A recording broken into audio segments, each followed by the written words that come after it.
നാം കഴിഞ്ഞ ക്ലാസ്സിൽ പറഞ്ഞു വെച്ച ഭാഗമെന്ന് പറയുന്നത്, എന്നാൽ യോസഫിനെ മിസ്രൈമിലേക്ക് കൊണ്ടുപോയി. അവനെ അവിടെ കൊണ്ടുവന്ന ഇസ്മായിലിയുടെ കയ്യിൽ നിന്ന് ഫറവോന്റെ ഒരു ഉദ്യോഗസ്ഥനായി അകമ്പടി നായകനായ പോത്തിഫർ എന്ന ഒരു മിസ്രൈമൻ അവനെ വിലയ്ക്ക് വാങ്ങി. ശരിക്കും ഇത് വളരെ ആധികാരികമായി പഠിക്കേണ്ട ഒരു പാഠമാണ്. ശരിക്കും നമുക്ക് എല്ലായിടത്തും നിൽക്കാനുള്ള സമയമില്ല. ഇതിനു മുമ്പിലത്തെ ശേഖയും ദോദാനൊക്കെ വളരെ വിശദീകരിച്ച് പഠിക്കേണ്ടതും വളരെ ആഴമുള്ള സന്ദേശങ്ങളാണ്. പക്ഷേ നമ്മുടെ വിഷയം യോസഫായതുകൊണ്ട് ആ സ്ഥലങ്ങളിലേക്ക് നിൽക്കുവാൻ താല്പര്യപ്പെടുന്നില്ല. പിന്നീട് ഒരിക്കൽ അതിൻ്റെ ആ ഭാഗങ്ങളൊക്കെ ചിന്തിരിക്കാം. കഴിയുമെങ്കിൽ ഇതിൻ്റെ അവസാന ഭാഗത്ത് പറയാൻ പറ്റുമെങ്കിൽ പറയാമെന്ന് വിചാരിക്കുന്നു. ഇവിടെ 39-ാം അധ്യായത്തിലാണ് നമ്മൾ എത്തി നിൽക്കുന്നത്. ഇവിടെ ദൈവത്തിൻ്റെ ഒരു സമയത്തെ കാണാൻ കഴിയുന്നുണ്ട്. തൻ്റെ അപ്പനായിരിക്കുന്ന യാക്കോബ് യോസഫിനെ തൻ്റെ സഹോദരന്മാരുടെ അടുക്കലേക്ക് പറഞ്ഞയക്കുന്ന ഒരു സമയം.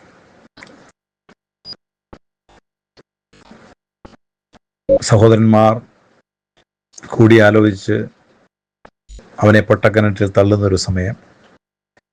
അതുവഴി ആ സമയം തന്നെയാണ് മിദ്യാന്യർ അതുവഴി കടന്നു പോകുന്നത്.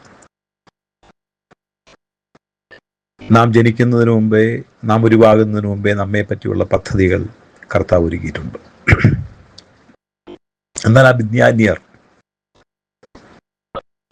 അടിമയായി വാങ്ങിക്കൊണ്ടുപോയ യോസഫിനെ പോത്തിഫർ വാങ്ങുകയാണ്. എന്തൊരു ടൈമിംഗ് ആണ്! പോത്തിഫർ ഫറവോന്റെ അകമ്പടി നായകനാണ്. ഫറവോനാണ് ആ രാജ്യത്തിലെ ചക്രവർത്തി. അവിടെയുള്ള വിശ്വസ്തനായ ഒരു അകമ്പടി നായകനാണ് പോത്തിഫർ. പോത്തിഫർ തൻ്റെ ഭവനത്തിൽ ഒരടിമയെ വാങ്ങണമെന്ന് എത്ര നാൾ മുമ്പ് അദ്ദേഹം ചിന്തിച്ചിട്ടുണ്ടാകും. രാത്രി ചിന്തിച്ച് രാവിലെ പോയി വാങ്ങുന്ന അവസ്ഥയല്ല അടിമ എന്ന് പറയുന്നത്. കുറേ നാളുകളുടെ തയ്യാറെടുപ്പിനൊടുവിൽ അവസാനം ആ അടിമയെ വാങ്ങുവാൻ പോത്തിഫർ തന്നെ ചെല്ലുകയാണ്. ഇത് ശരിക്കും ഈ ഒരു പാഠം നമ്മൾ പഠിച്ചു കഴിയുമ്പോൾ യോസഫിന്റെ ജീവിതത്തിൽ ഇതൊക്കെ കടന്നു വരണമെന്ന് കർത്താവിന് നിശ്ചയമുണ്ട്. അപ്പോൾ തന്നെ നമ്മൾ നേരത്തെ പറഞ്ഞുകൊണ്ടിരിക്കുന്ന യാക്കോബിന് വിഷമം വരണമെങ്കിൽ, യാക്കോബിന് വേദന എടുക്കണമെങ്കിൽ, യാക്കോബ് കരയണമെങ്കിൽ അത് ഇഷ്ടപുത്രനെ തൊട്ടാൽ മാത്രമേ ഉള്ളൂ. നമുക്കൊരു വേദന വരണമെങ്കിൽ വേദനിപ്പിക്കുന്ന അനുഭവത്തിലൂടെ നമ്മൾ കടന്നു പോകും. ഇവിടെയും അതാണ് സംഭവിച്ചത്. യോസഫ് ഒത്തിരി പ്രതിസന്ധികളിലൂടെ കടന്നുപോയി, ശരി തന്നെയാണ്. പക്ഷെ അതിനേക്കാൾ ഉപരി യാക്കോബ് വല്ലാതെ കരയുകയാണ്. തൻ്റെ മനസ്സ് വല്ലാതെ നീറുകയാണ്. താൻ എന്തൊക്കെ ചിന്തിച്ചിട്ടുണ്ടാവുമെന്ന് എനിക്കറിയില്ല. പക്ഷെ ഇവിടെ യോസഫിന്റെ ജീവിതത്തിലെ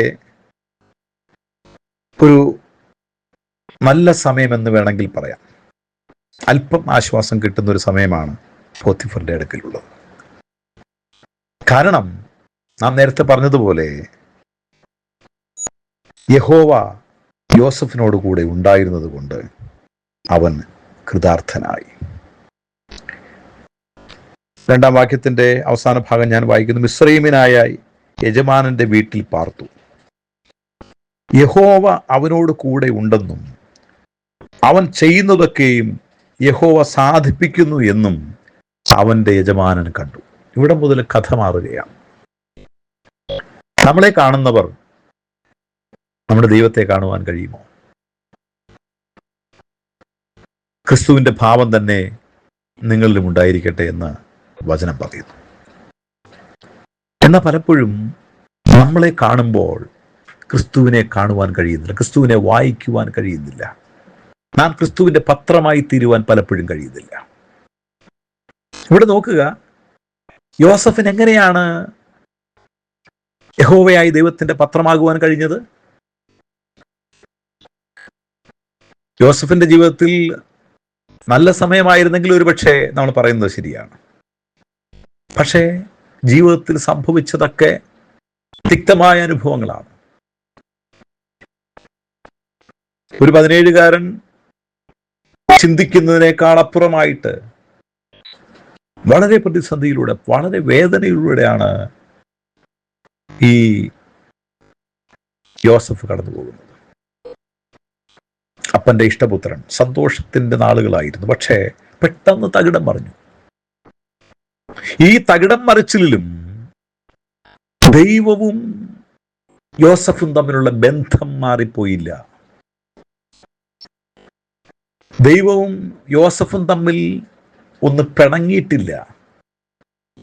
ദൈവവും യോസഫും തമ്മിൽ സംസാരിക്കാതിരുന്നിട്ടില്ല. നാം വചനം വായിച്ചല്ലോ, യഹോവ യോസഫിനോട് കൂടെയുണ്ടായിരുന്നു. എന്നെ കേൾക്കുന്ന പ്രിയ സ്നേഹിതരെ, ഏത് പ്രതിസന്ധിയിലും കർത്താവ് നമ്മോട് കൂടെയുണ്ടെങ്കിൽ നമുക്ക് ഏത് പ്രതിസന്ധിയും അതിജീവിക്കുവാൻ കഴിയും. ഏത് പ്രതിസന്ധിയും നമുക്ക് യാതൊരു പ്രശ്നമില്ലാതെ മുന്നോട്ട് പോകാൻ കഴിയും. ഇവിടെ യോസഫിന്റെ ജീവിതം ഈ സമയത്ത് വളരെ വേദനപ്പെടുത്തുന്ന സമയമായിരുന്നു. തന്റെ മുഖം കണ്ടാൽ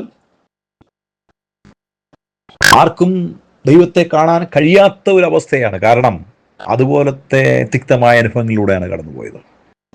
അതുപോലെ വേദനയുള്ള അനുഭവത്തിലൂടെയാണ് കടന്നുപോയത്. തനിക്ക് തൻ്റെ അപ്പനെ കാണാൻ കഴിയുന്നില്ല, തൻ്റെ സഹോദരങ്ങളെ കാണാൻ കഴിയുന്നില്ല, തൻ്റെ ഇഷ്ടഭവനത്തിൽ ആയിരിക്കാൻ കഴിയുന്നില്ല, തൻ്റെ അപ്പനോടൊന്നും സംസാരിക്കാൻ കഴിഞ്ഞിട്ടില്ല. ഇന്നത്തെ പോലെ മൊബൈലോ ഇന്റർനെറ്റ് സൗകര്യങ്ങളോ ഫേസ്ബുക്കോ ഇൻസ്റ്റഗ്രാമോ ഓർക്കുട്ടോ ഒന്നുമില്ലാതിരുന്ന സമയം. താൻ എങ്ങനെയാണ് സന്തോഷിക്കുന്നത്? താൻ എങ്ങനെയാണ് ആനന്ദിക്കുന്നത്? സ്വന്തം അപ്പനെ കാണാൻ കഴിയാതെ, സ്വന്തം സഹോദരങ്ങളെ കാണാൻ കഴിയാതെ അവന്റെ നാളുകൾ മുന്നോട്ട് പോവുകയാണ്. പക്ഷെ യജമാനൻ കാണുമ്പോൾ യഹോവ അവനോട് കൂടെയുണ്ടെന്നും അവൻ ചെയ്യുന്നതൊക്കെയും യഹോവ സാധിപ്പിക്കുന്നു എന്നും അവന്റെ യജമാനൻ കണ്ടു. നമ്മൾ മനസ്സിലാക്കേണ്ട ഒരു കാര്യം, നാം ചെയ്യുന്നത് സാധിപ്പിക്കുന്നത് ദൈവമാണെന്ന് എത്ര പേർക്ക് അനുഭവിച്ചറിയാൻ കഴിയും? നമ്മൾ ദൈവത്തിനൊന്നും ഒരു വില കൊടുക്കാതെ നമ്മളെല്ലാം ചെയ്യുന്നത് സാധിക്കുന്നു, നമുക്കേ അത് കഴിയുള്ളൂ, നമ്മൾ ചെയ്താലേ അത് സാധിക്കുകയുള്ളൂ എന്നൊക്കെ പലപ്പോഴും നമ്മൾ വിചാരിക്കാറുണ്ട്. എന്നാൽ മനസ്സിലാക്കുക, ദൈവം നമ്മോട് കൂടെ ഉള്ളത് കൊണ്ട് മാത്രമാണ് നാം ചെയ്യുന്നതൊക്കെയും സാധിക്കുന്നത്. നാം അതിനെ വായിക്കുന്നുണ്ടല്ലോ, അവൻ ചെയ്യുന്നതൊക്കെയും സാധിക്കുന്നു. എന്തുകൊണ്ടാണ് സാധിക്കുന്നത്? യഹോവ അവനോട് കൂടെ ഉണ്ടെന്നും. അതാണ് വളരെ പ്രാധാന്യമുള്ളത്. എന്നെ കേൾക്കുന്ന പ്രിയ സ്നേഹിതരെ, ഏതു പ്രശ്നത്തിലും കർത്താവ് കൂടെയുണ്ടെങ്കിൽ നാം ചെയ്യുന്നതൊക്കെ സാധിക്കും. ഇവിടെ യോസഫ് ദൈവത്തിന്റെ ഒരു പത്രമായി മാറുകയാണ്. യോസഫിനെ കാണുന്നവർ ദൈവത്തെ കാണുകയാണ്. യോസഫിനെ കാണുന്നവർ സന്തോഷിക്കുകയാണ്. യോസഫിനെ കാണുന്നവർ ആനന്ദിക്കുകയാണ്. ഒരു ഇസ്രായേലിന്റെ ദൈവമുണ്ടെന്ന് തിരിച്ചറിയുകയാണ്. എന്നെ കേൾക്കുന്ന പ്രിയ സ്നേഹിതരെ, നമ്മളിലൂടെ ദൈവത്തെ കാണട്ടെ. നമ്മളെ കാണുന്നവർ ദൈവത്തെ കാണട്ടെ. നമ്മുടെ സംസാരം, നമ്മുടെ പെരുമാറ്റം, നമ്മുടെ സ്വഭാവം, നമ്മുടെ കൊടുക്കൽ വാങ്ങലുകൾ, ഇതൊക്കെ കാണുമ്പോൾ, ഇതൊക്കെ കേൾക്കുമ്പോൾ ഇതൊരു ദൈവമകനാണെന്ന് തിരിച്ചറിയട്ടെ എന്ന് യജമാനൻ കണ്ടു. ഇവിടെ നമുക്ക് വേണമെങ്കിൽ ഒരു ടൈറ്റിൽ കൊടുക്കാം, വിശ്വസ്തനായ ഒരു ദാസൻ. എങ്ങനെയാണ് ഈ പ്രതിസന്ധിയിൽ അദ്ദേഹത്തിന് അങ്ങനെ ആകാൻ കഴിയുന്നത്? നമ്മളൊക്കെ ആണെങ്കിൽ എത്ര വട്ടം ദൈവത്തെ പള്ളു പറഞ്ഞേനെ, ദൈവത്തെ ചീത്ത പറഞ്ഞേനെ. എനിക്ക് എന്തുകൊണ്ട് ഇങ്ങനെ വന്നു? ഞാൻ നിനക്ക് വേണ്ടി അധ്വാനിച്ചു, നിനക്ക് വേണ്ടി ഓരോ കാര്യങ്ങൾ ചെയ്തു, ഞാൻ പിതാവ് പറഞ്ഞതൊക്കെ അനുസരിച്ചു, ഞാൻ ജ്യേഷ്ഠന്മാർക്ക് ഇത്രയും കിലോമീറ്ററുകൾ നടന്ന് കൊണ്ടുകൊടുത്തു, എന്നിട്ടും എന്തുകൊണ്ട് കർത്താവേ എനിക്കിങ്ങനെ സംഭവിക്കുന്നത്? എന്നാൽ പ്രതിസന്ധിയിലും നിനക്ക് കർത്താവിനെ ഒന്ന് പരിചയപ്പെടുത്തുവാൻ, കർത്താവിൻ്റെ ഒരു പത്രമായി തീരുവാൻ നിങ്ങൾക്ക് കഴിയുമോ? യോസഫ് അത് തെളിയിക്കുകയാണ്. അടുത്ത വാക്യം നോക്കുക. അതുകൊണ്ട് യോസഫ് അവന് ഇഷ്ടനായി ശുശ്രൂഷ ചെയ്തു. എന്തുകൊണ്ടാണ് ഇഷ്ടനായി ശുശ്രൂഷ ചെയ്തത്? കർത്താവ് അവനോട് കൂടെ ഉള്ളതുകൊണ്ട്. കർത്താവിൻ്റെ പത്രമാകുവാൻ യോസഫിന് സാധിച്ചു. തൻ്റെ പ്രതിസന്ധികളൊക്കെ താൻ മറന്നു. എന്തൊരു ടൈമിംഗ് നോക്കിക്കേ. അപ്പൻ അവനെ ശെഖേമിലേക്ക് പറഞ്ഞയക്കുന്ന സമയം മുതൽ ഇവിടെ പോത്തിഫർ ആലോചിച്ചിട്ടുണ്ടാകാം. കൃത്യമായി കൃത്യസമയത്ത് കൃത്യസ്ഥലത്ത് യോസഫ് എത്തുകയാണ്. ഇത് യോസഫ് മിസ്രൈമിലേക്കുള്ള ഒരു പലായനമാണ്. അതിൻ്റെ ഓരോ സ്റ്റേജസ് ആണ് കാണുന്നത്. ഒന്നാമത്തത് ഇഷ്ടപുത്രനാണെങ്കിൽ, രണ്ടാമത്തത് വിശ്വസ്തനായ ദാസനാണ്. ഇതിനിടയിൽ ഞാൻ പറഞ്ഞു, വെറുക്കപ്പെട്ട ഒരു സമയമുണ്ടായിരുന്നു സഹോദരന്മാർക്ക്. സഹോദരന്മാർ വെറുത്ത ഒരു യോസഫ്, സഹോദരന്മാർ സ്നേഹിക്കാതിരുന്നൊരു യോസഫ്, വെറുക്കപ്പെട്ട ഒരു യോസഫ്. എന്നാൽ ഇവിടെ ഒരു ഇഷ്ടദാസനായി തീരുകയാണ്. നോക്കുക, അപ്പനെ നഷ്ടപ്പെട്ട, സഹോദരന്മാരെ നഷ്ടപ്പെട്ട ആ ഒരവസ്ഥ പോത്തിഫറിലൂടെ തിരിച്ചു കിട്ടുകയാണ്. ഒരപ്പനെ പോലെ തന്നെ അവൻ അവിടെ വളർന്നു. ഒരു സഹോദരനെ പോലെ തന്നെ പോത്തിഫർ അവനെ കരുതി. തന്നെയുമല്ല, നമ്മൾ നേരത്തെ കേട്ടതുപോലെ ആരാ വാങ്ങിയത്? മിസ്രൈമ്യൻ. ഇത് തുടക്കം മുതൽ കേട്ടവർക്കറിയാം. മിസ്രൈമർ എബ്രായരെ ഒരു തരത്തിലും അംഗീകരിക്കുന്ന സ്വഭാവമായിരുന്നില്ല. അവർക്ക് വെറുപ്പായിരുന്നു, ഇഷ്ടമല്ലായിരുന്നു. എന്നാൽ ഇഷ്ടമില്ലാത്തവനെ കൊണ്ട്, വെറുപ്പായവനെ കൊണ്ട് ഇതാ അവരുടെ ഭവനത്തിന്റെ ഗൃഹ വിചാരകനായി തീരുകയാണ്. അവൻ അവർക്ക് ഇഷ്ടനായി തീരുകയാണ്. എന്നെ കേൾക്കുന്ന പ്രിയ സ്നേഹിതരെ, നമ്മൾ പലർക്കും ഇഷ്ടമാകണമെങ്കിൽ നമ്മിൽ ദൈവകൃപ ധാരാളം ആവശ്യമാണ്. ക്രിസ്തു സ്വഭാവം നിങ്ങൾക്കുണ്ടെങ്കിൽ നിങ്ങളെ എല്ലാവരും ഇഷ്ടപ്പെടുവാൻ സാധ്യതയുണ്ട്. ക്രിസ്തുവിന്റെ സ്നേഹം നിങ്ങൾക്ക് പ്രദർശിപ്പിക്കാൻ കഴിഞ്ഞാൽ നിങ്ങളെയും ആളുകൾ സ്നേഹിക്കും. ഇവിടെ വീട്ടിൽ വളർന്ന അന്തരീക്ഷം, വീട്ടിൽ നിന്നും പഠിച്ച പഠിപ്പിക്കലുകൾ, ഇതാ അവനിൽ അതൊക്കെ ചേഞ്ച് വരുത്തുകയാണ്. കർത്താവ് കൂടെ ഉണ്ടെന്നതുപോലെ അവൻ ചെയ്യുന്നതൊക്കെ വിശ്വസ്തനായിട്ട്, ഒരടിമ ചെയ്യുന്നത് പോലെയല്ല. അവനെ ഏൽപ്പിച്ച ഉത്തരവാദിത്വങ്ങൾ കൃത്യമായി ഈ 17 വയസ്സ് 18 വയസ്സിലൊക്കെ അവൻ ചെയ്യുകയാണ്. അവൻ്റെ കാലങ്ങൾ മുന്നോട്ട് പോവുകയാണ്.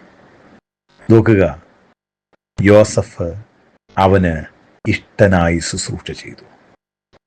പോത്തിഫർ നോക്കുമ്പോൾ എല്ലാം ചെയ്യുമ്പോൾ ഒരു ഒരു ഒരു എന്താ പറയുന്നത്, ഒരു സ്നേഹനിർഭരമായി അവനെ ഏൽപ്പിക്കുന്ന കാര്യങ്ങളൊക്കെ വളരെ നന്നായി ചെയ്യുന്നു. അവൻ വിചാരിച്ചതിനേക്കാൾ, പോത്തിഫർ വിചാരിച്ചതിനേക്കാൾ അപ്പുറമായി.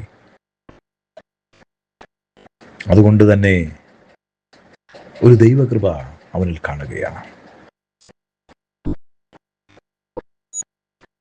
ഒരു പ്രൊമോഷൻ കൊടുക്കുകയാണ്. അവനെ ഗൃഹവിചാരകനാക്കി. നോക്കുക, തനിക്കുള്ളതൊക്കെയും അവൻ്റെ കയ്യിൽ ഏൽപ്പിച്ചു. സ്വന്തം വീട്ടിൽ പോലും ലഭിക്കാത്ത ഒരു പരിഗണന.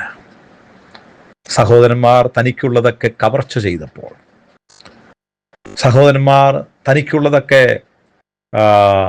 തിരിച്ചു മേടിച്ചപ്പോൾ, ആ കൊണ്ടുവന്ന ആഹാരമൊക്കെ മേടിച്ച് കഴിച്ചിട്ട് അവനെ ഒരു ഒരു ഒരു ചപ്പ് പോലെ, ചവറ് പോലെ,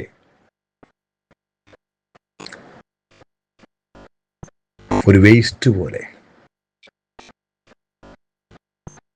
പൊട്ടക്കുഴിയിലേക്ക് വേസ്റ്റ് തള്ളുന്ന ലാഘവത്തിൽ തള്ളിയെങ്കിൽ, ഇവിടെ നോക്കുക, മിസ്രയീമിനായിരിക്കുന്ന പോത്തിഫർ ഒന്ന് അവനിലൊരു ദൈവകൃപയുണ്ടെന്ന് കണ്ടുപിടിക്കുകയാണ്. അവൻ ചെയ്യുന്നതൊക്കെ സാധിക്കുമെന്ന് പോത്തിഫർ കാണുകയാണ്.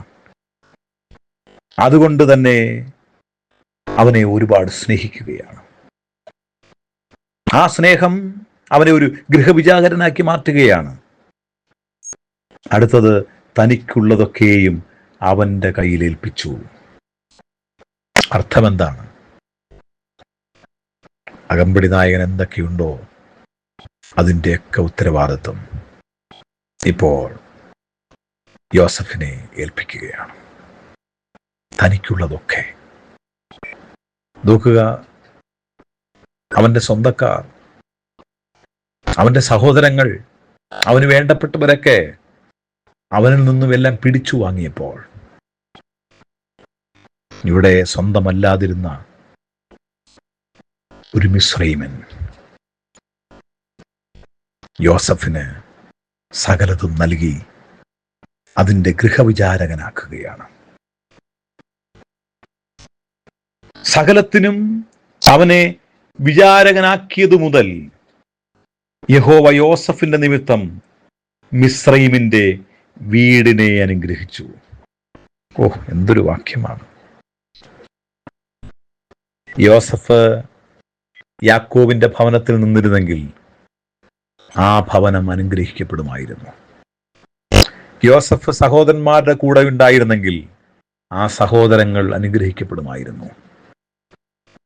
ഇപ്പോൾ നോക്കുക, യോസഫ് എവിടെയായിരിക്കുന്നോ അവിടെ അനുഗ്രഹമാകുകയാണ്. ഞാനൊരു ദൂത് കയറി പറഞ്ഞോട്ടെ. നാം എവിടെയായിരിക്കുന്നോ അവിടെ അനുഗ്രഹമാകുവാൻ നമുക്ക് കഴിയുന്നുണ്ടോ? വളരെ പ്രധാനപ്പെട്ട ഒരു ദൂതാണ് ഞാൻ പറയുന്നത്. നാം മറ്റുള്ളവർക്ക് അനുഗ്രഹമായി തീരുന്നുണ്ടോ? നാം മറ്റുള്ളവർക്ക് സന്തോഷമായി തീരുന്നുണ്ടോ? നാം മറ്റുള്ളവർക്ക് ആനന്ദമായി തീരുന്നുണ്ടോ? നമുക്ക് നമ്മോട് തന്നെ ചോദിക്കാം. നമ്മൾ ചിലയിടത്ത് കയറി ചെല്ലുമ്പോഴേ അവർ കഥ കടക്കുകയാണ്. നമ്മളെ എങ്ങനെയെങ്കിലും പറഞ്ഞു വിടുവാൻ അവർ തത്രപ്പെടുകയാണ്. നമ്മൾ അവരുടെ വീട്ടിൽ ചെല്ലാതിരുന്നെങ്കിൽ എന്ന് ആഗ്രഹിക്കുകയാണ്. നമ്മുടെ വീട്ടിലൊന്ന് വരാതിരുന്നെങ്കിൽ എന്നവർ പറയുകയാണ്. ഇവിടെ നോക്കുക, മിസ്രയീമർക്ക് ഒരു കാരണവശാലും ഒരു തരത്തിലും അടുപ്പിക്കാൻ കഴിയാത്ത ഒരു എബ്രായനെ ഇതാ അവർ വാനോളം പുകഴ്ത്തുകയാണ്. അവർ വാനോളം സ്നേഹിക്കുകയാണ്. കാരണം എന്താ?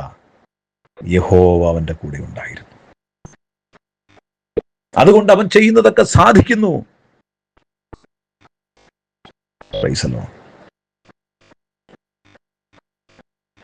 ഇവിടെ നോക്കുക, യോസഫിനെ നിമിത്തം മിസ്രയീമിന്റെ വീടിനെ അനുഗ്രഹിച്ചു. വീട്ടിലും വയലിലും അവനുള്ള സകലത്തിന്മേലും യഹോവയുടെ അനുഗ്രഹമുണ്ടായി. യഹോവയുടെ പെട്ടകം എന്ന് ചെന്നിരുന്നത് പോലെയാണ്. എവിടെ ഇരുന്നോ അവിടെ അനുഗ്രഹിക്കപ്പെടും എന്നതുപോലെ യോസഫ് എവിടെ ചെല്ലുമോ അവിടെ അനുഗ്രഹമായി തീരുകയാണ്. Praise the Lord. ഹല്ലേലൂയ. അത് വീട്ടിൽ മാത്രമല്ല, വീട്ടിലും വയലിലും അവനുള്ള സകലത്തിന്മേലും യഹോവയുടെ അനുഗ്രഹമുണ്ടായി. പോത്തിഫർ എങ്ങനെയാണ് യോസഫിനെ വാങ്ങിയെന്ന് എനിക്കറിയില്ല, എത്ര വില പറഞ്ഞെന്നറിയില്ല. എന്തായാലും 20 വെള്ളിക്കാശിനേക്കാളും കൂടുതലായിരിക്കും താൻ കൊടുത്തത്. കൊടുത്ത കാശ് നഷ്ടമായില്ല. നോക്കുക, ഇത് ദൈവ പദ്ധതി തന്നെയാണ്.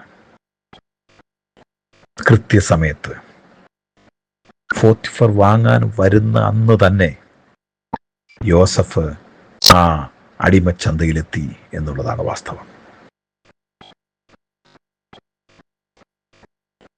യോസഫിനെ വാങ്ങി ഒരിക്കലും പോത്തിഫർ പ്രതീക്ഷിച്ച കാര്യമല്ല. ദൈവിക പദ്ധതി തന്നെയാണ്.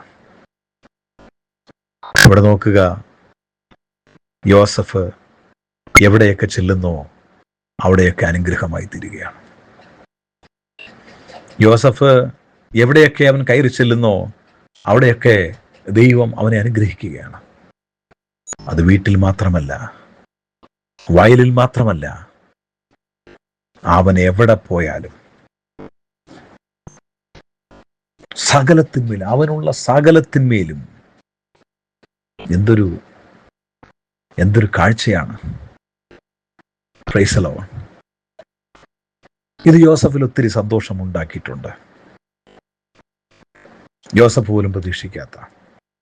ഞാൻ നേരത്തെ പറഞ്ഞല്ലോ, ഒരു അടിമയെ വാങ്ങുമ്പോൾ യജമാനൻ പറയുന്നത് എന്തോ, യജമാനൻ എന്ത് ചെയ്യാൻ പറയുമോ അത് മാത്രമേ ചെയ്യാൻ കഴിയുള്ളൂ. ഇഷ്ട ഭക്ഷണം കഴിക്കാൻ കഴിയില്ല,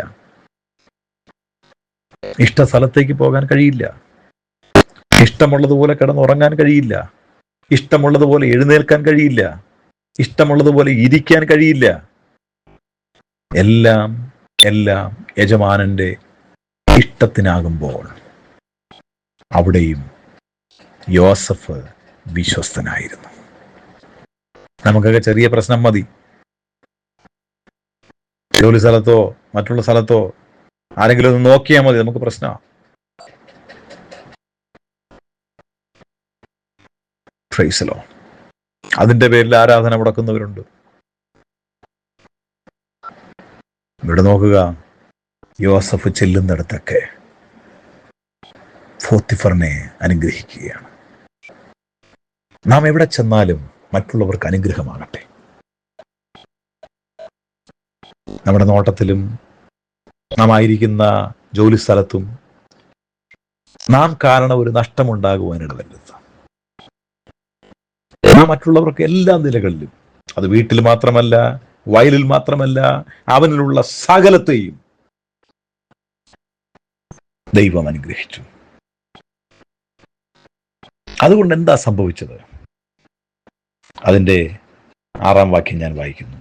39-ാം അധ്യായത്തിന്റെ 6-ാം വാക്യം.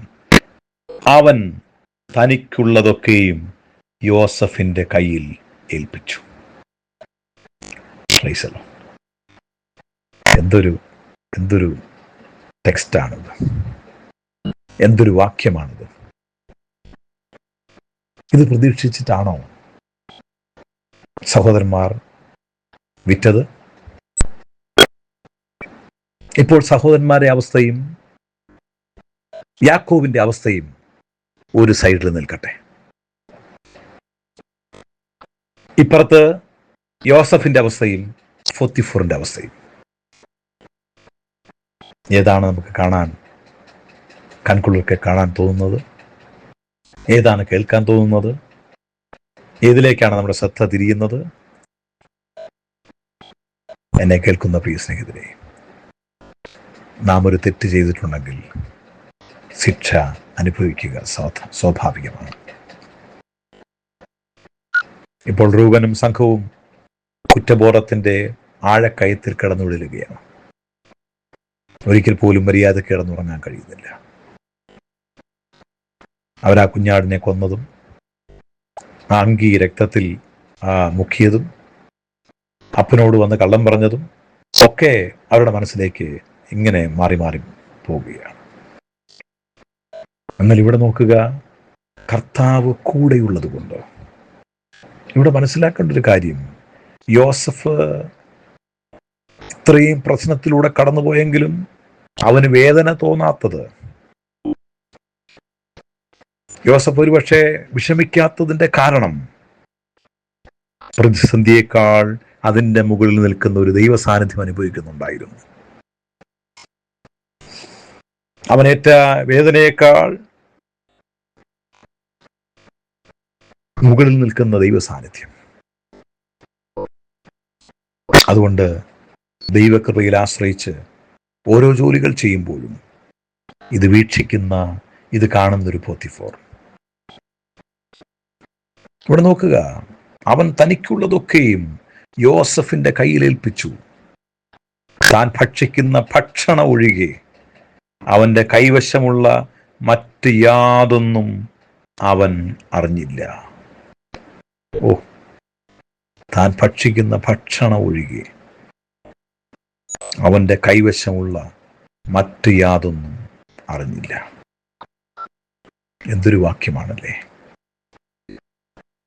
യോസഫ് കോമളനും മനോഹര രൂപിയുമായിരുന്നതുകൊണ്ട് യജമാനന്റെ ഭാര്യ യോസഫിൽ മേൽ കണ്ണുപതിച്ചു. ഞാനിവിടെ നിർത്തുവാൻ നിർബന്ധിതനാകുകയാണ്. വിശ്വസ്തനായിരിക്കുന്ന യോസഫ്. എന്നെ കേൾക്കുന്ന പ്രിയ സ്നേഹിതരെ, നാം വിശ്വസ്തനായിരിക്കുമ്പോഴും നമ്മൾ ദൈവിക അനുഗ്രഹങ്ങൾ കൂടുതൽ നമ്മൾ വിചാരിക്കുന്നതിനേക്കാൾ കൂടുതൽ കടന്നു വരുമ്പോൾ നാം ഭയപ്പെടേണ്ടിയിരിക്കുന്നു. എന്നിലും ഭക്തന്മാർ, എന്നിലും ശക്തന്മാർ എത്രയോ പേർ വീണുപോയി. നമ്മെ ദൈവം കൂടുതലായി ഉപയോഗിക്കുന്നുണ്ടെങ്കിൽ, നമ്മെ ദൈവം കൂടുതലായി അനുഗ്രഹിക്കുന്നുണ്ടെങ്കിൽ, നമ്മോട് ദൈവം കൂടുതലായി സംസാരിക്കുന്നുണ്ടെങ്കിൽ നാം സൂക്ഷിക്കേണ്ടിയിരിക്കുന്നു. വീണുപോകാൻ സാധ്യത കൂടുതലാണ്. അതുതന്നെയാണ് ഇവിടെ അടുത്ത വാക്യം വായിച്ച് ഞാൻ നിർത്തുന്നത്.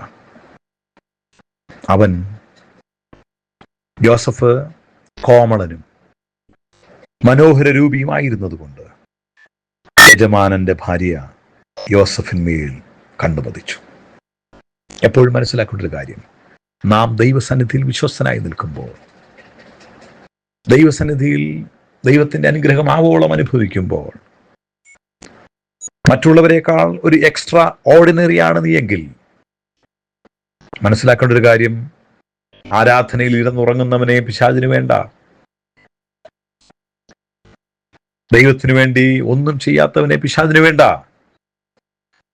പക്ഷെ നിന്നിൽ ദൈവം ഒരു പദ്ധതി ഇട്ടിട്ടുണ്ടെങ്കിൽ, നിന്നിൽ ഒരു വാഗ്ദത്തമുണ്ടെങ്കിൽ, നിന്നിൽ ദൈവത്തിന്റെ ഒരു പ്രത്യേക കോളിംഗ് ഉണ്ടെങ്കിൽ നീ സൂക്ഷിക്കേണ്ടിയിരിക്കുന്നു. വീണുപോകാൻ സാധ്യത കൂടുതലാണ്. ഇത്രയും പറഞ്ഞ് ഞാനിവിടെ നിർത്തുന്നു. ശേഷം അടുത്ത ക്ലാസ്സിൽ നമുക്ക് പഠിക്കാം. ഈ വചനങ്ങളാൽ ദൈവം നമ്മെ ഒരുമിച്ച് അനുഗ്രഹിക്കട്ടെ.